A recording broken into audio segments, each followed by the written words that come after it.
Hi, Mr. Hello, Vasilis Valekos. Hello, how are you? I'm fine, thank you, and thank you very much for this invitation. Thank you very much for your acceptation, our invitation. Actually, welcome to this special webinar organized by Asadel to all Mhm. who are viewing us, and welcome to this webinar by Asadel because Asadel is a permanent human rights organization based in Strasbourg, and I'm Hamza Mazlum, and I'm honored to serve as your moderator for today's webinar. I have been working as Asadel's main representative to the Council of Europe since February 2024. Today, we have the distinct privilege of hosting Professor Vasilis Zavalekos, the esteemed Vice Chairperson of the United Nations Human Rights Council Advisory Committee. We are immensely grateful to dear Vasilis for joining us today and sharing his invaluable expertise and perspectives for this webinar. Thank you very much Again, again. thank you for the invitation, both personally and on behalf of the advisory committee, because this is a means to increase also the visibility of the committee and to you give us the opportunity to let people know about the work we are doing. Thank you very much. I had the privilege of meeting you, as you remember, maybe last year at the first edition of the Liverpool Summer School in the law of the Council of Europe.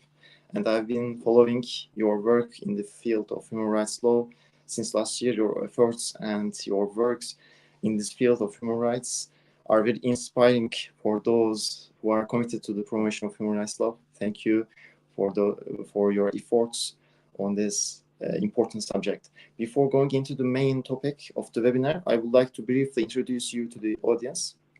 Professor Vasilis joined the University of Liverpool School of Law and Social Justice in 2016, if I remember well.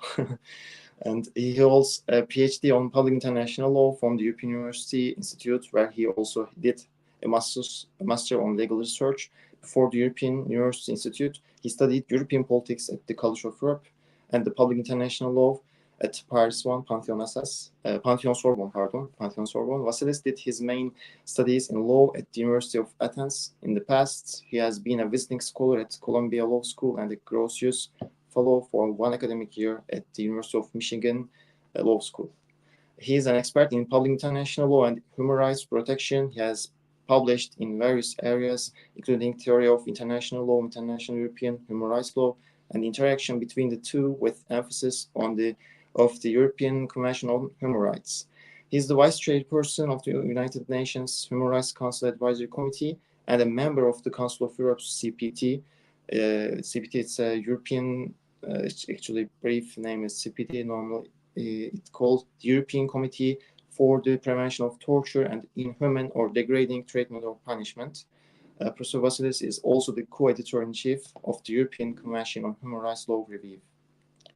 And today we will focus on the Human Rights Council Advisory Committee, covering its key functions, interactions with other UN bodies and external organizations, recent achievements or significant contributions and major challenges.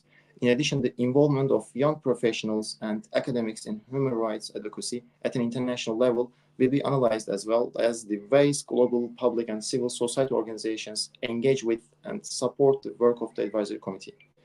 We look forward to stimulating and enlightening conversation. Thank you all for joining us today for this webinar. And the floor is yours.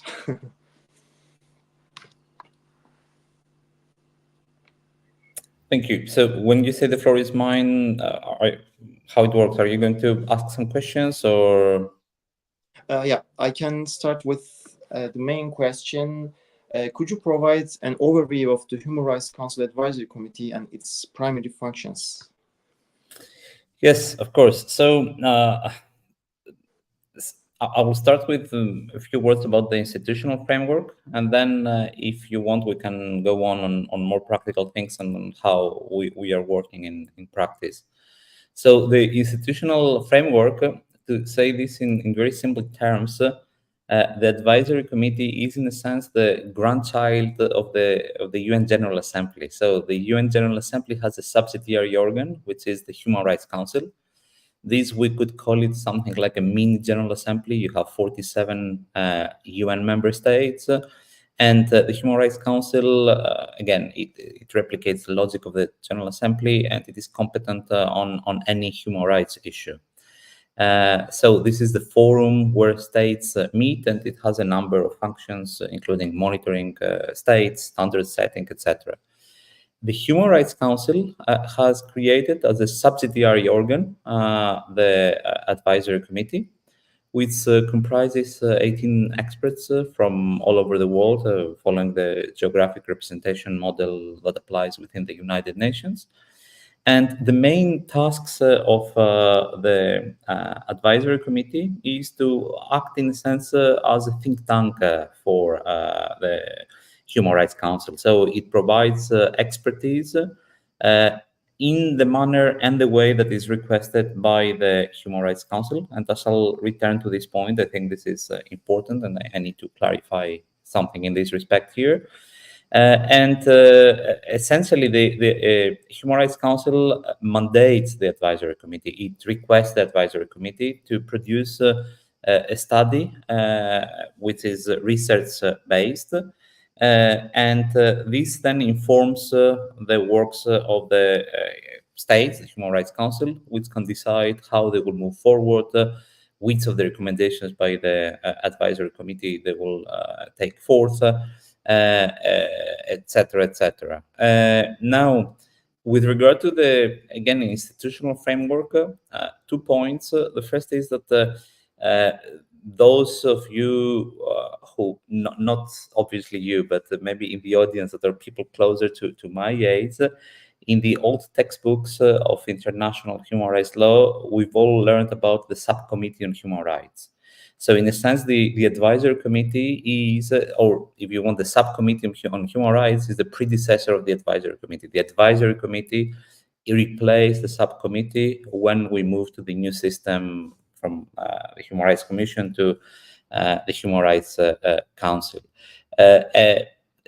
I'm mentioning this for 2 reasons. First, because the subcommittee was quite famous and for very good reasons. So those of us who have studied, for instance, minority protection, etc., the report of Capotorti defining minorities, all this is the subcommittee. The second reason, and this is the second key point I want to make about the institutional framework, is that unlike the subcommittee, the Advisory Committee has no, in a sense, the right to initiate a study without getting the approval or a request more formally by the by the Human Rights Council, which means that the Advisory Committee, unlike what was happening under the old system, depends on states, on governments giving it a mandate.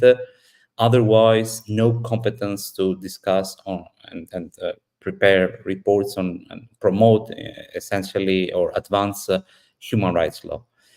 This is important. I think this is also quite telling about the logic of the system. No initiative by the experts. The initiative lies with the governments. However, the Advisory Committee has developed certain practices that enable it to be in a dialogue with the Human Rights Council. After all, we are the subsidiary organ of the Human Rights Council.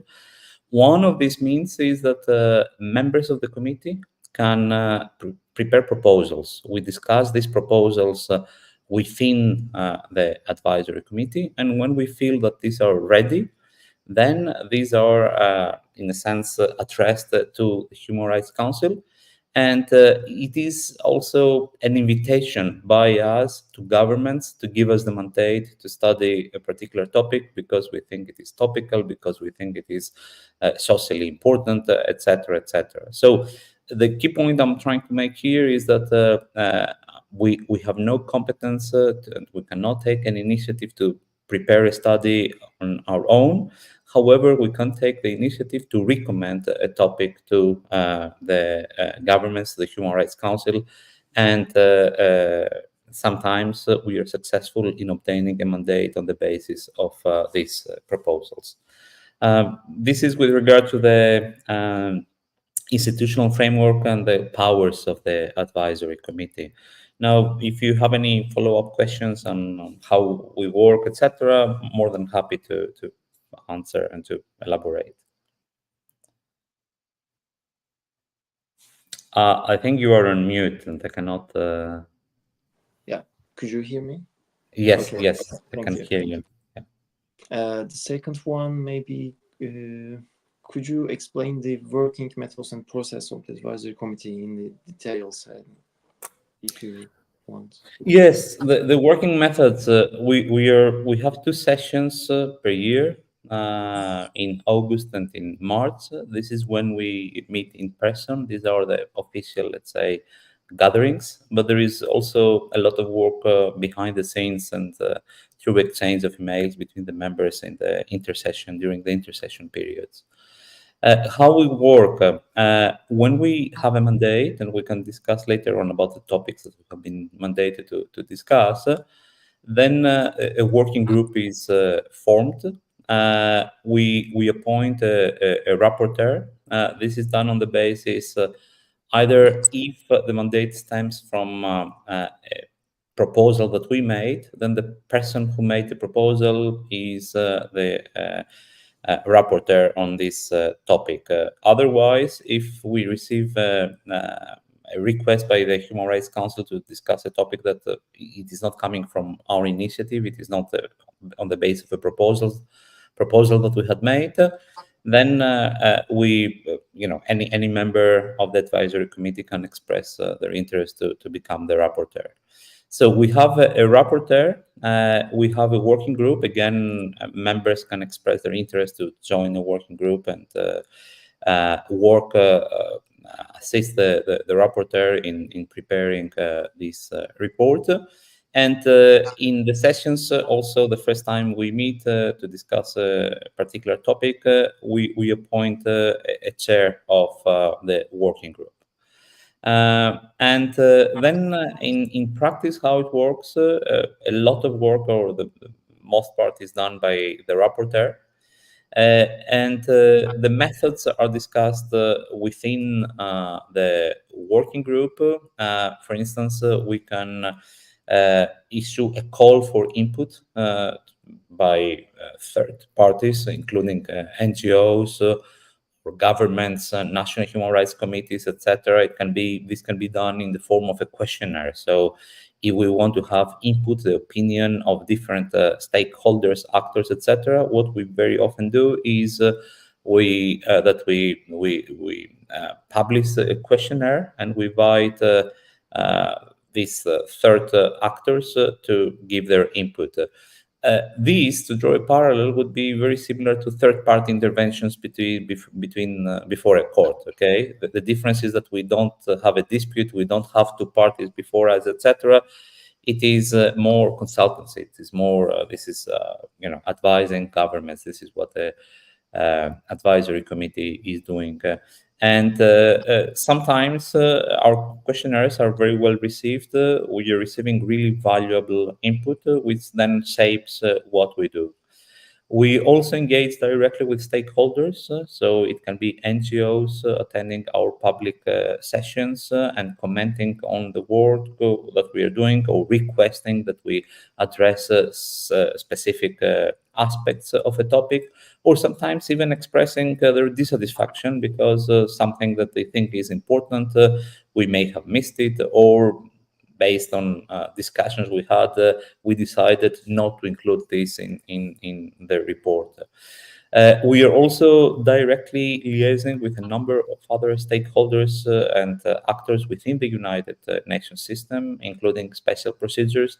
Sometimes, in particular, there may be an overlap between what a special procedure, a special rapporteur on a topic, and our committee are doing, and we are doing our best to coordinate our efforts, both informally but also formally. So in our sessions, we may invite these actors, from the United Nations and outside the United Nations, to present their work, their views to us, so that they can inform our discussions and deliberations.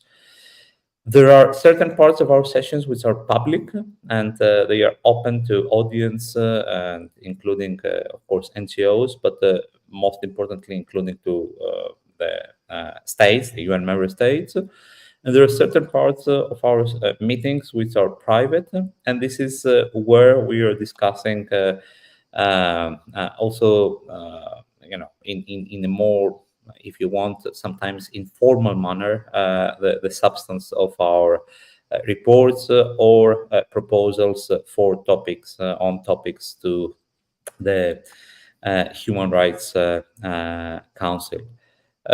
It's very collegial, I should say, and sometimes there might be some disagreements, but we always try to reach consensus. This is a key word in the work of, I would say, many international organizations. That's the spirit of cooperation. And this also applies to our committee. The reports are reports accepted, adopted by the advisory committee, and they reflect, in a sense, the common position of its members, who, as I mentioned, they come from all over the world. So we have this element of geographic representation, different cultures, different ideologies, different approaches, etc. Another small but important point to make is that the advisory committee at the moment, it is almost we have some new members to be elected. This is why I cannot give the exact number, but it's gender balanced. And again, this is very important because it is inclusive, and I think this is reflected also in the work that we are doing. Any follow-up questions, or if something has been unclear, just let me know, please. You mentioned a little bit interaction with the governments and maybe NGOs, other stakeholders. How does the advisory committee interact with other UN bodies and external organizations? What's your activities? Yes, it does. Sometimes when the Human Rights Council, through a resolution, requests us to explore a topic, they may explicitly state that they want us to engage with X other institution within the United Nations. Okay, so because they think, for instance, that I gave this example, that there is an overlap or a parallel territory covered by what we do on a specific topic and by another special procedure, then they ask us to coordinate our actions, and we do this both formally and informally. And I think that again, it is in the spirit not only of collegiality, but also in the spirit of how to better serve human rights and our mission, etc. That when we propose a topic to the Human Rights Council, we always try to see, to the best of our knowledge, and provided this information is publicly available, which other institutions within the broader United Nations system and more generally are working, or they might have developed an activity which is relevant to the topic we want to do. And then we will informally liaise with these persons or institutions, bodies, and we will say, we are thinking of, whoever takes this initiative, I'm thinking of proposing this topic within the advisory committee. You have been doing this. Do you think we can coordinate? Do you think that what we are doing will be a trouble for you because you are in a more advanced stage, or because you would not want to have cooperation with other bodies is really important. And the same applies with NGOs, both through these questionnaires and calls for input, but also in particular when, there are many thousands of NGOs out there, and because we have general competence over every human rights issue, it may be that in one instance we discuss something which is, I don't know, relevant to environmental protection and human rights, and then you will have NGOs which are specializing in this area, and they will have a particular interest in what we are doing, and these are the ones that will be more interested in being involved in what we are doing, whereas other NGOs specializing on other topics will not be interested in what we do on the example I gave. So it is also, it depends a lot on the theme, on the topic that we're exploring, and this is attractive, or it attracts the interest of different NGOs. So it is not that we have a list with NGOs with which we interact outside, of course, of some big NGOs that, again, they can cover many areas, but otherwise it is quite theme specific, or the input we get to have and the interaction we have with NGOs. Maybe we can meet in your sessions in the future. Maybe, yes, that would be great. Yeah. And the other question, can you highlight some of the recent achievements or key contributions of the advisory committee? Are there specific cases or reports that you believe that have had a significant impact on the human rights law, on the protection of human rights? Yes. First of all, you can. So, with regard to, if I understand well, this question concerns the themes that we are currently working on and the ones that we worked in the past. Starting with ones on the past, these are all available online in the webpage of the advisory committee. You will see it is a relatively long list, given that the advisory committee, has less than 20 years of practice behind it. I can highlight a few, but again, I would invite you to go online and see, the topics that have been discussed, and you will also appreciate that it is they cover a wide spectrum of topics. So terrorism and the enjoyment of human rights is one of them. Racial equality is another, I think, very important. Unaccompanied minors is again another very important one. Terrorism and hostage state taking, corruption, cooperation in human rights, right to peace, right to food, missing persons. Really a long and very diverse list of topics. Now, in the last few years, and I would say that this is a trend very clearly visible if you see the topics that we are exploring. And this is something I observed since I joined 3 years ago, almost 3 years ago, the advisory committee, is topics concerning new technologies and their impact on human rights. So we, something like a year ago, we concluded a report under the rapporteurship of Patricia Sasnal on new technologies on climate protection. So the topic being, I'm trying to think of or remember of the exact title, but the idea is that you have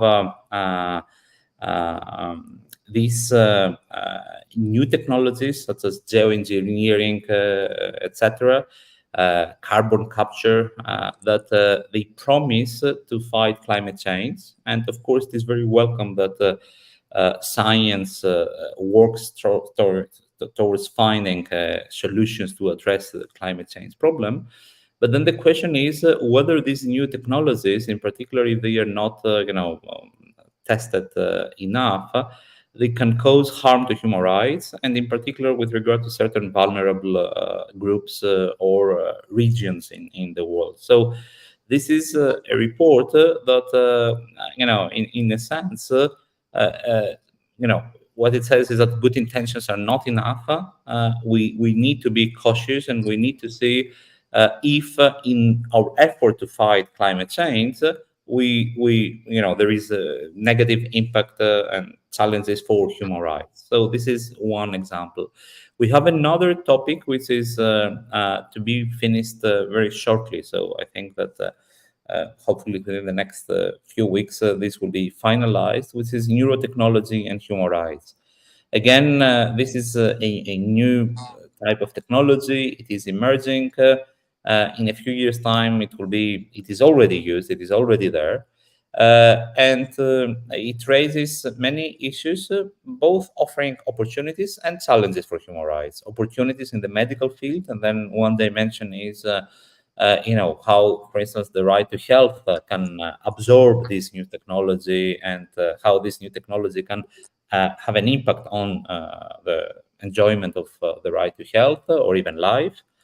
But at the same time, there are so many challenges, and I think this report is important and very interesting also in many areas, including freedom of thought. Because freedom of thought, again, you find it in textbooks, you find it in the treaties, but it is not the most popular human right.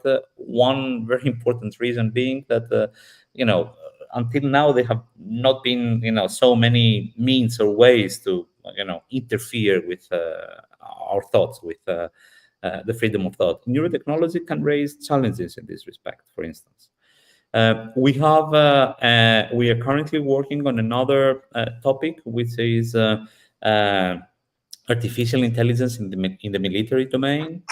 And we recently got 3 more mandates.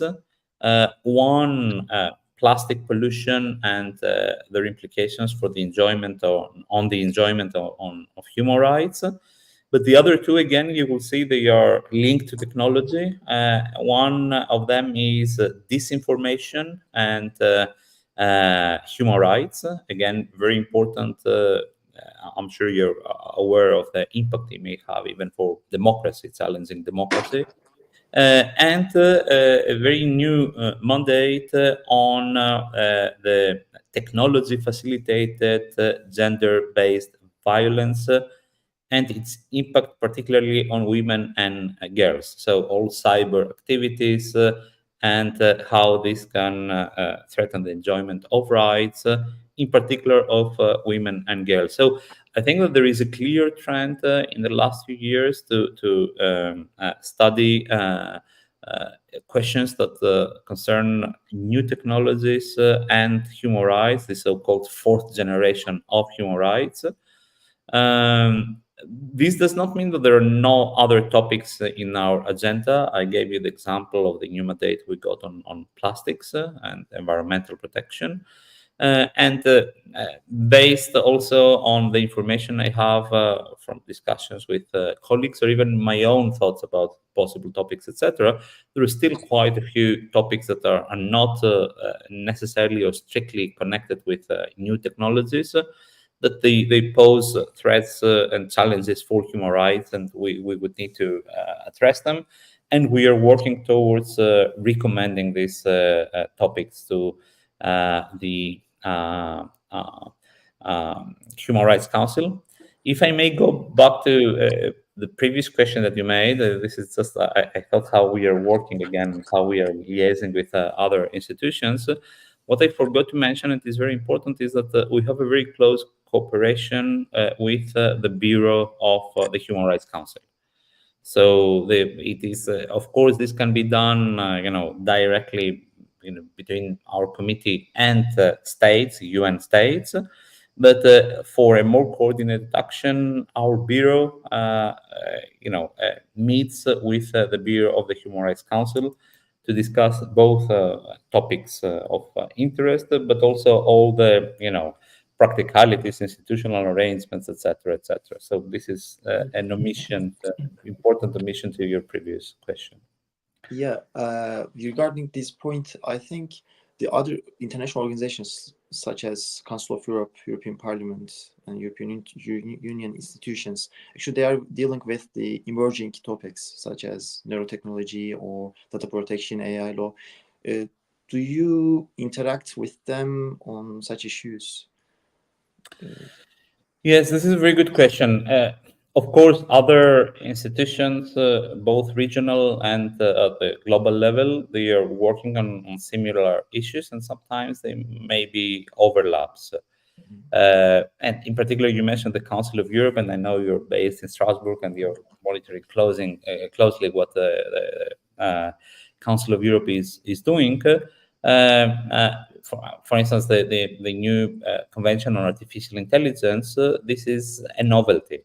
So this, of course, informs what other institutions, including the UN, including our committee, are doing. We are discussing them, and then we can see how we take this into account, how we refer to them, how, etc., etc.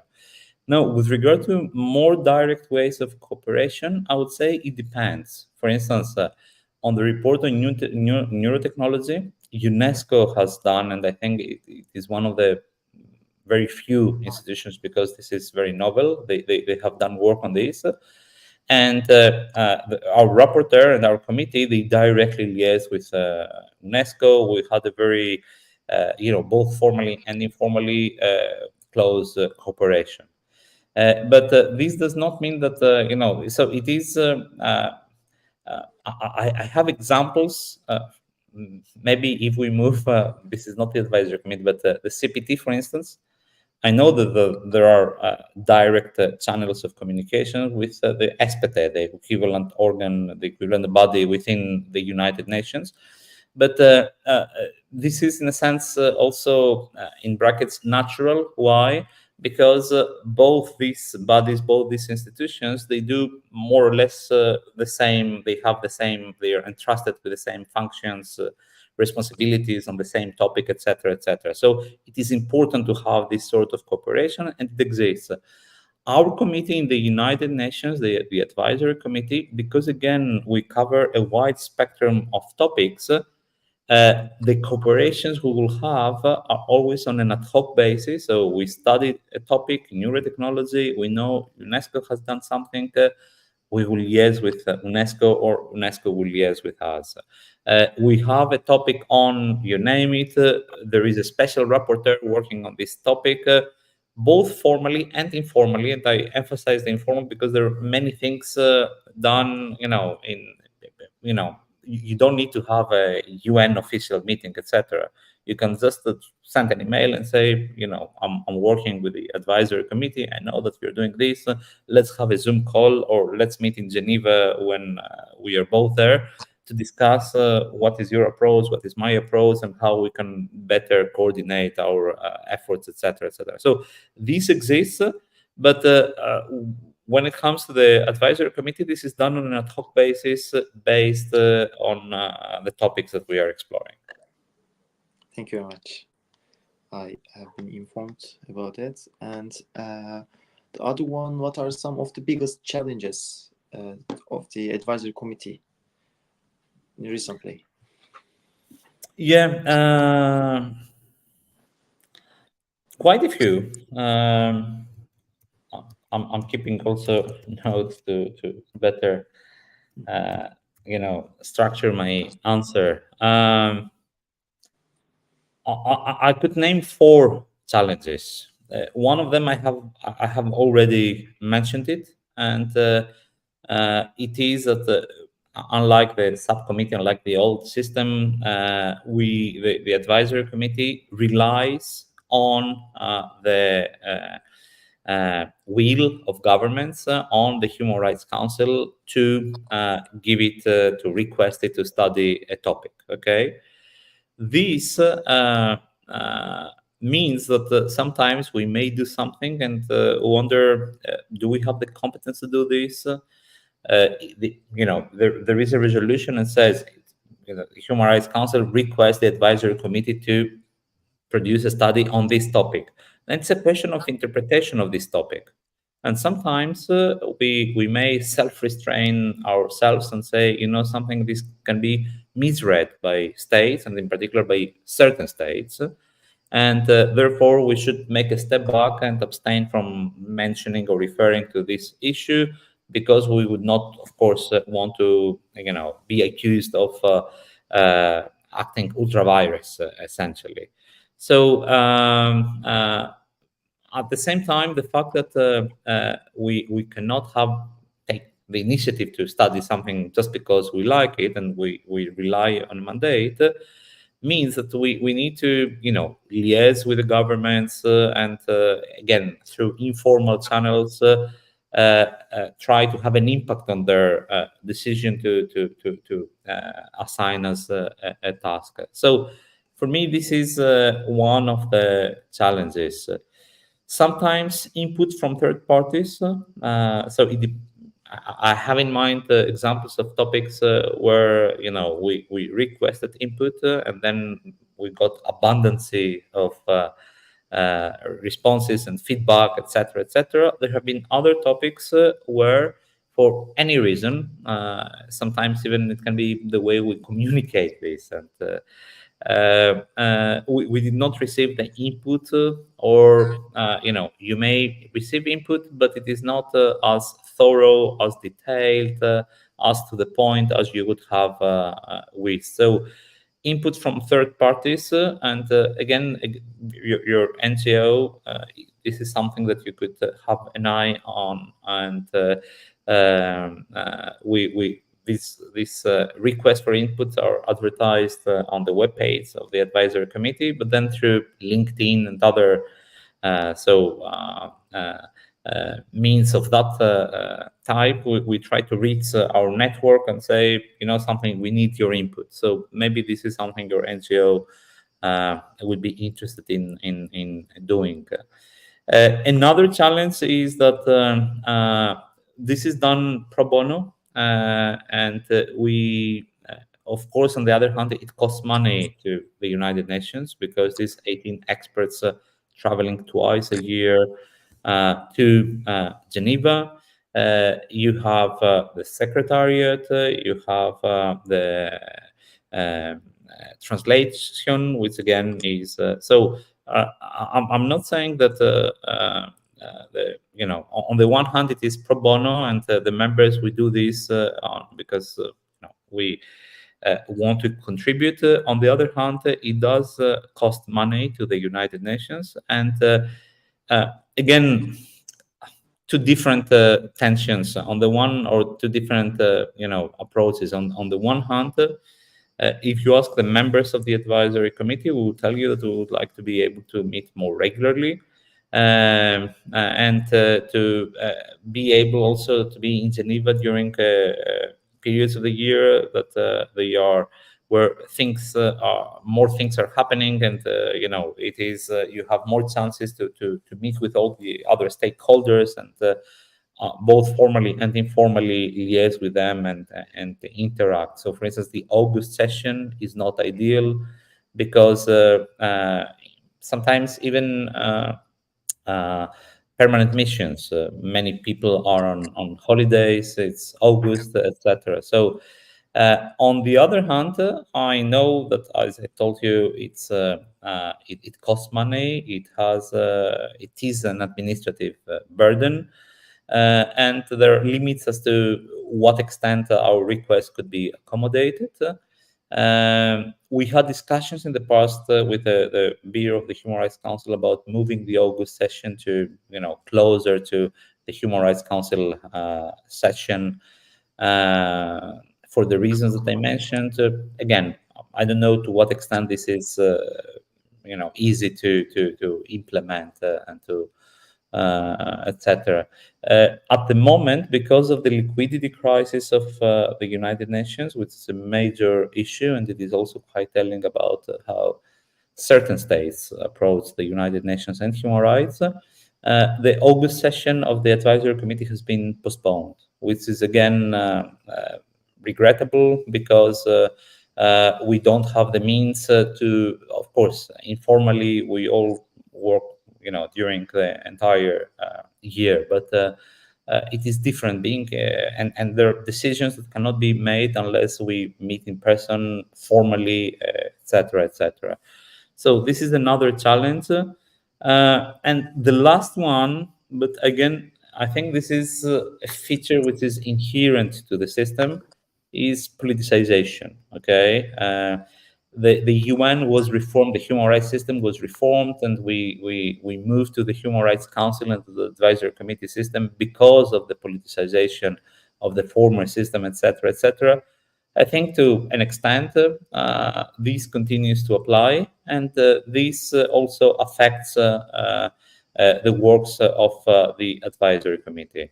I'm not, romantic or naive to at least to an extent that would make me to think that uh, human rights are also quite political, and the United Nations is an international organization where you have different states, different agendas, different ambitions, different strategies, different goals, etc., etc. And then you have a number of other stakeholders or actors which are surrounding states, which are again they are involved in one or another way.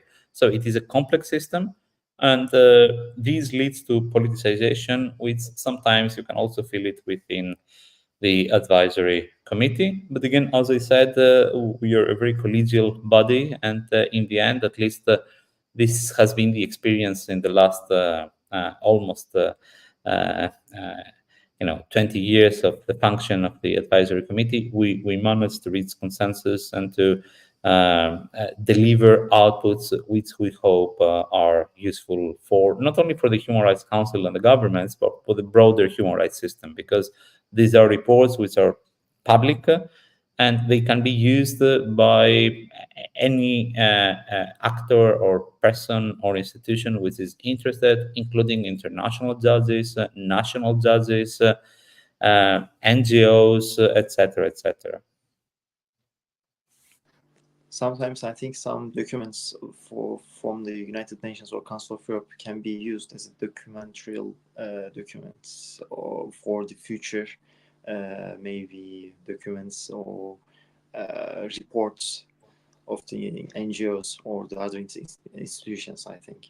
And also I have two remarks. One of them is the financial resources of international organizations are mainly coming from the governments and the countries that are members of the institutions, and it's a little bit problematic, because if the country withdraws from the institution or if diminish actually its resources for the institution, it can be a great deal of damage for the institution. And also the governments have an important impact on the institutions, as you mentioned a little bit. You said human rights is surely political.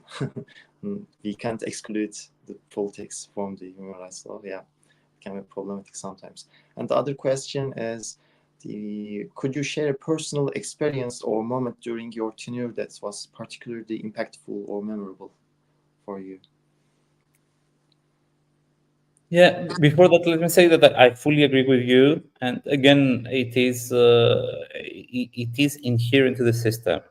States are states, and they want to control the agenda. And again, this is how the system is designed to be. Memorable.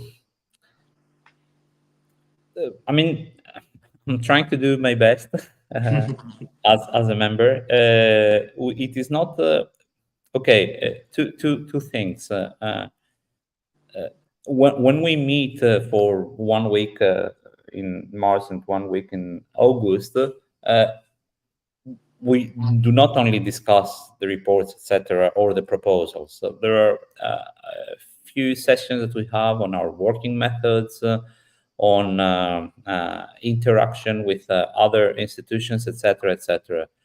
So when I joined the advisory committee, we had a system of academic friends, and the idea was that individuals, academics, or members of universities or research centers, etc., they could express their will to become an academic friend of the advisory committee, and then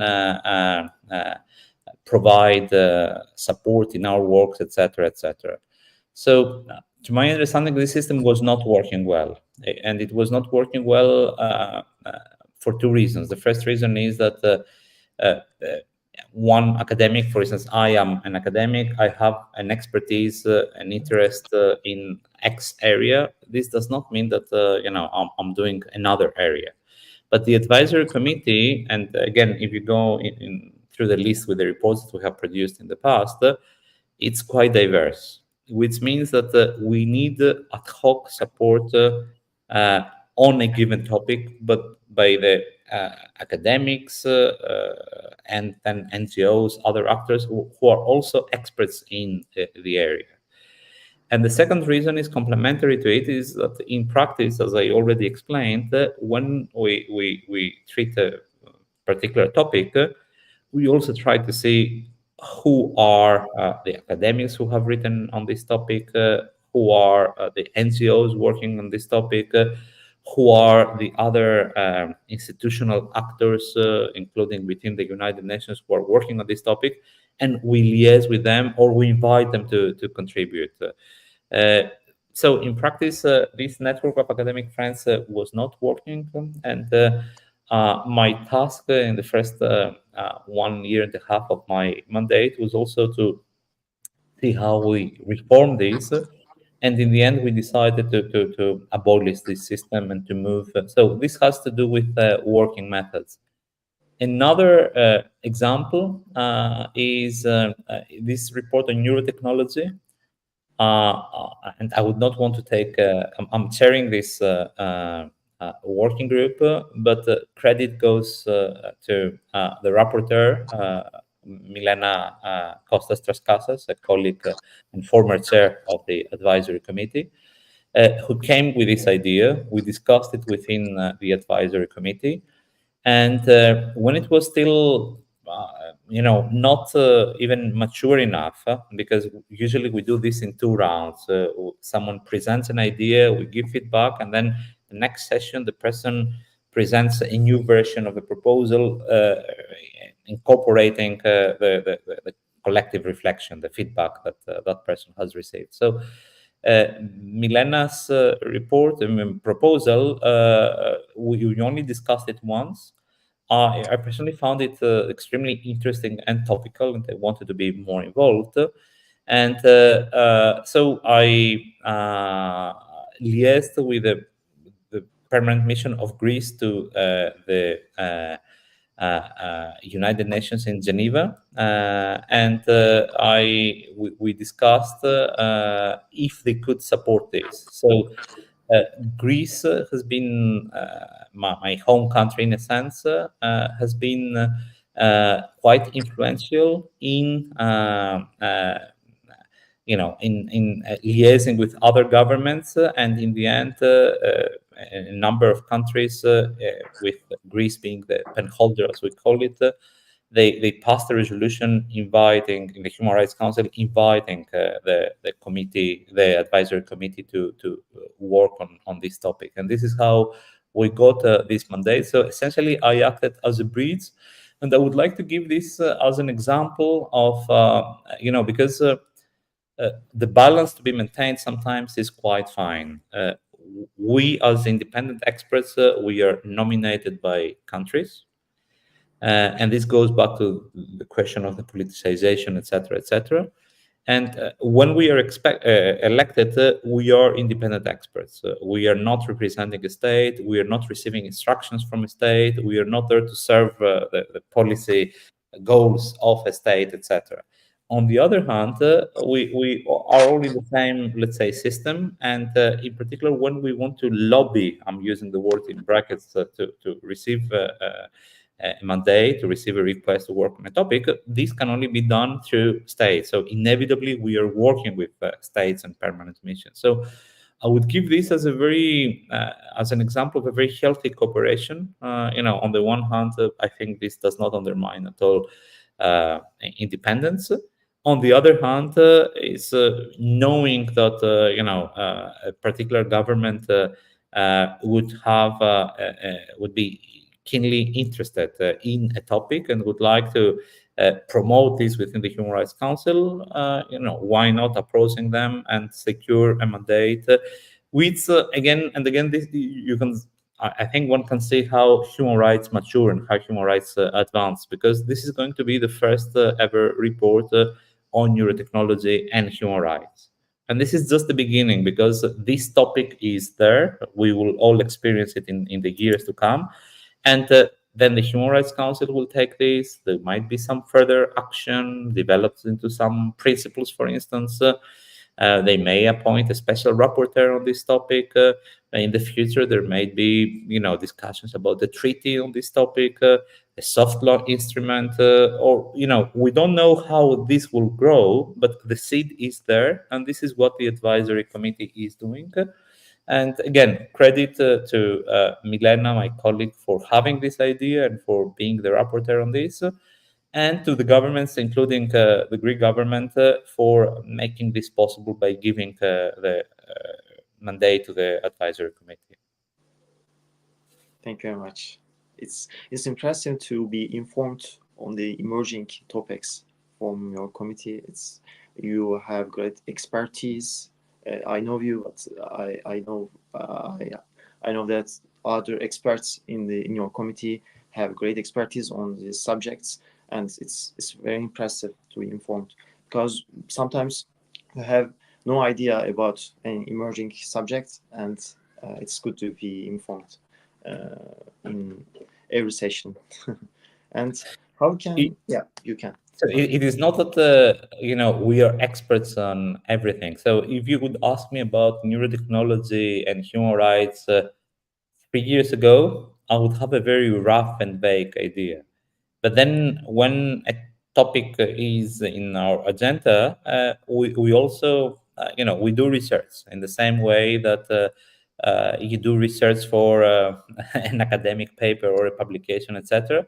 And this is the way I am working, because I'm an academic. In the committee, we have former ambassadors, we have former judges. So again, diversity, which means that our works are, we can use the methods and the best practices coming from different areas. But we all study and work towards a topic.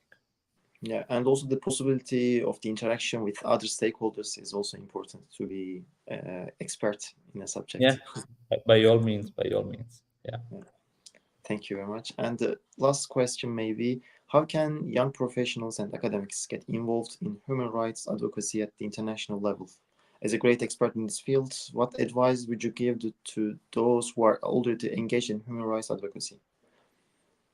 Mm-hmm. Let me start with the latter, the advice. Although personally, I don't like this idea of giving advice, because it's we all have we learn by doing things, and then we may reach different conclusions as to what is better, etc., etc. But so I would not frame it as an advice, but I would frame it as two pieces, two elements, or two thoughts coming from my own experience. And one is, I think it is important to understand that human rights are not neutral.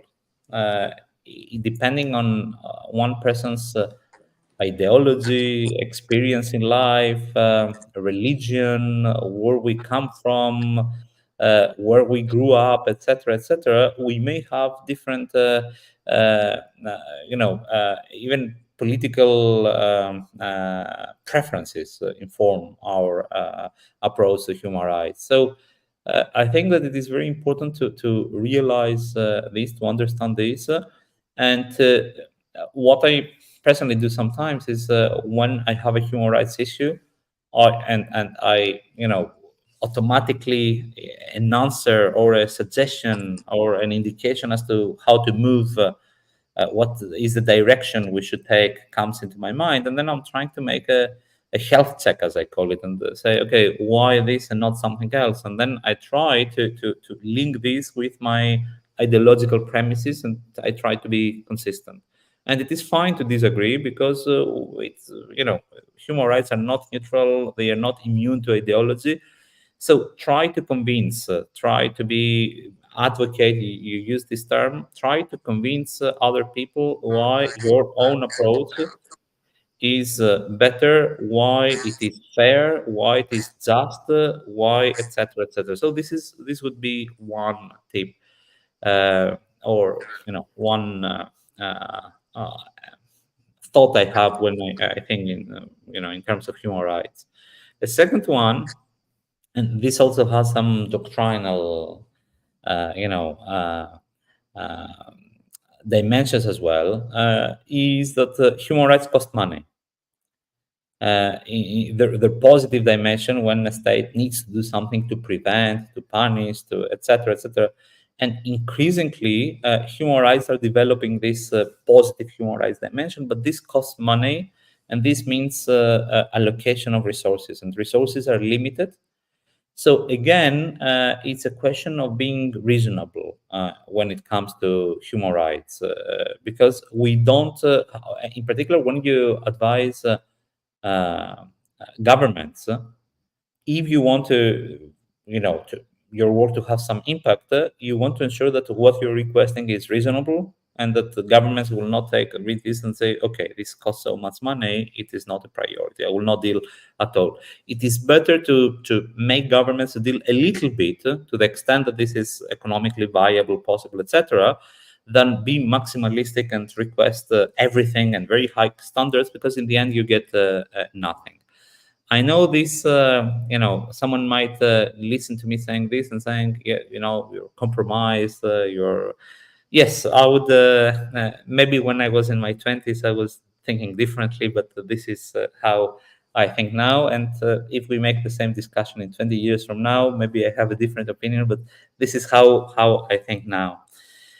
Now, with regard to the first aspect of your question, how, in particular, young professionals can get involved in human rights, I think that what you're doing is excellent, is a very important, uh, uh, means to be an advocate for human rights. NGOs, we need civil society, we need civil society to be independent, and we need civil society to inform the work of international organizations, but also hold accountable and apply pressure on states. So this is a very important means. But then, we had this discussion when we exchanged these emails, and I understand that you define the term advocate, human rights advocate, in broader terms.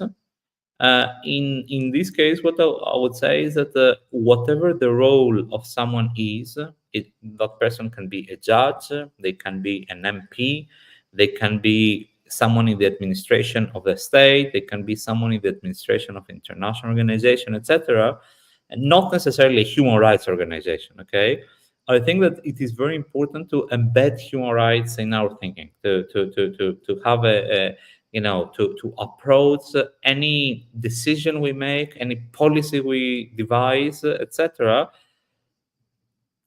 considering also the implications this may have in terms of human rights. And obviously, human rights will not always prevail. We have this, balancing tool, proportionality, and we can, but having in mind human rights and bringing human rights in the equation, I think is important.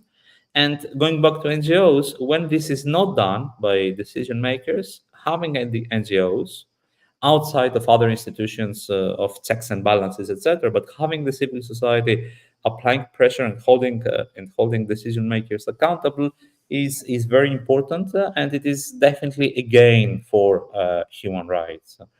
So these are my 2 pennies. Thank you very much. I think we concluded all the questions. If you want to say something to conclude this webinar. No, I mean, to thank you, just to thank you for inviting me, and again, make the point I made at the beginning. These type of activities and dialogue, they help increasing the visibility of the advisory committee. The advisory committee, because it is not a monitoring institution. So, for instance, the CPT, a report of the CPT is published. This makes it to the news. It is news because there will be reaction, etc., etc. Because the advisory committee is not doing any fact finding, because of its function and being under the umbrella or even the shadow of the Human Rights Council, I feel that the advisory committee does not have the visibility that it deserves to have. And so thank you for helping me through our conversation to contribute to raising the visibility. And hopefully this can translate into more NGOs in the future engaging with the works of the advisory committee and offering their input into our work, in particular when we request it through questionnaires, because this is when we feel we need food for thought, we need information, we need ideas and points that can in a sense make us reflect on the topics that we are exploring. So thank you very much. Thank you very much. I hope to contribute to the visibility of your important advisory committee, and thank you very much for your insightful explanations about it. Thank you. Thank you very much. To the audience as well. Have a nice day. You too. Thank you very much.